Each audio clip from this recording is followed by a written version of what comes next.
भैया हर जगह DNA DNA सुनता हूँ, लेकिन डीएनए होता क्या है एग्जैक्टली?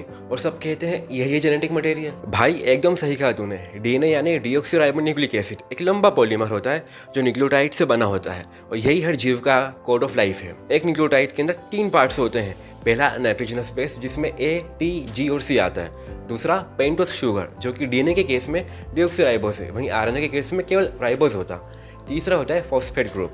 डीएनए में एडेनिन थाइमिन के साथ 2 हाइड्रोजन बॉन्ड से जुड़ा रहता है, और वहीं ग्वानिन साइटोसिन के साथ 3 हाइड्रोजन बॉन्ड से। वैसे भैया डीएनए की लेंथ कितनी होती है? ह्यूमन सेल्स के न्यूक्लियस में जो डीएनए होता है उसकी टोटल लेंथ होती है अप्रोक्सीमेटली 2.2 मीटर्स। हाँ, इतना लंबा मॉलिक्यूल न्यूक्लियस के साइज में फिट होता है क्योंकि वो हिस्टोन प्रोटीन के अराउंड टाइटली बाउंड या टाइटली कोइल्ड होता है, जिसे हम कहते हैं न्यूक्लियोसोम। ये बीड ऑन स्ट्रिंग स्ट्रक्चर पर बेस्ड है। पर ये कैसे पता चला कि डीएनए ही जेनेटिक मटेरियल है? पहले तो सब लोग प्रोटीन को ही मानते थे जेनेटिक मटेरियल। हाँ, इस कंफ्यूजन का एंड हुआ है 3 बड़े एक्सपेरिमेंट्स के थ्रू। सबसे पहले ग्रिफिथ एक्सपेरिमेंट जो कि 1928 में हुआ था। उसने ऑब्जर्व किया कि हीट के लिए स्ट्रेन ने लाइव आर स्ट्रेन को वायरुलेंट बना दिया। इसको बोला गया ट्रांसफॉर्मिंग प्रिंसिपल। ठीक है। दूसरा, जिसमें अवेरी, मैकलियोड और मैककार्टी थे, इन्होंने 1944 में अपना एक्सपेरिमेंट किया था।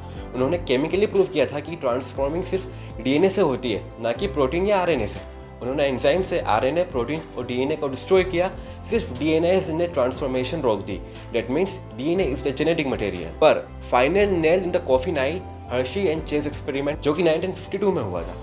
उन्होंने बैक्टीरियोफेजेस, वायरस जो बैक्टीरिया को इन्फेक्ट करते हैं, यूज किया। डीएनए को 32P जो फॉस्फोरस का आइसोटोप और प्रोटीन को 35 सल्फर के आइसोटोप से लेबल किया था। इन्फेक्शन के बाद सिर्फ डीएनए बैक्टीरिया के अंदर गया, प्रोटीन नहीं। तो आप कह रहे हो कि डीएनए में सारी प्रॉपर्टीज होती हैं जो जेनेटिक मटेरियल में होनी चाहिए। एग्जैक्टली, एनसीईआरटी के हिसाब से जेनेटिक मटेरियल को अपना रेप्लिका बनाना आना चाहिए, जिसे रेप्लिकेशन कहते हैं। दूसरा, केमिकली स्टेबल होना चाहिए। तीसरा, म्यूटेशन अलाउ करना चाहिए फॉर इवोल्यूशन। चौथा, और ट्रेट एक्सप्रेस करना चाहिए, जिसे हम मेंडेलियन कैरेक्टर्स कहते हैं। समझ गए भैया, डीएनए ही रियल ओजी है, प्योर कोड ऑफ लाइफ। वैसे जिज्ञासु, एक काम और कर। क्या भैया? डिस्क्रिप्शन में मैंने कुछ सवाल छोड़े हैं, छोटे लेकिन ट्रिकी। सॉल्व कर बिना वीडियो देखे, और अगर सही निकला तो तुम्हारा डीएनए स्ट्रॉन्ग है, और अगर गलत निकला तो वापस वीडियो देखो, कमेंट करो और रिवाइज करो, तब तक जब तक कंसेप्ट ब्लड में ना घुस जाए।